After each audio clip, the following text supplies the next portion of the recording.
Hei, salutare colegi! Am o mașină care vrei. Mașina mai are ITP până în 2023. Estetic e jalnică, trapa merge, face căldură, mai ales că vine iarna. Oglinzile sunt cum sunt, n-am investit în ea. Am folosit-o vreo 2 ani.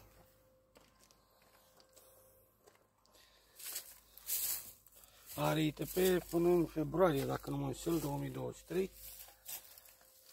Trebuie reparat la ea racordul flexibil, că face o gălăgie infernală. Și troncăne. Troncăne, rău de tot.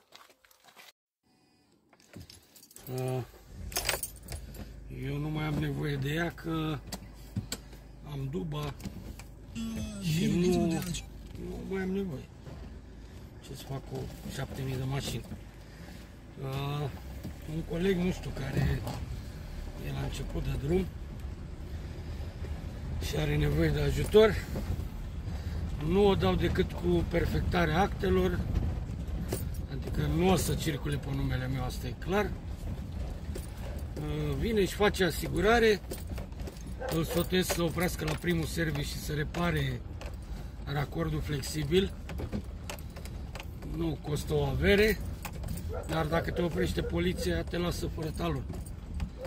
Și mai greu mai iei talonul la jaful ăsta. Dar repet, cum eu am luat-o aproape gratis, la fel o dau și eu. În sensul că nu am nevoie neapărat de bani pe ea,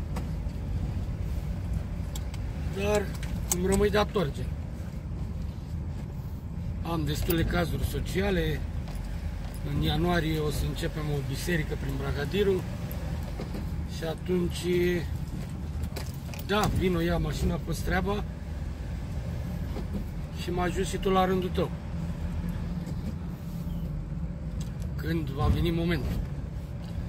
Așa că, pentru colegii care nu au în momentul de față mijloc de transport, nu e wow, dar eu am mers 2 ani cu mașina aia, cu colegii mei, înghesuiți, vai capul nostru, și am intrat în ea și 3 ani și sculele toate din dubă.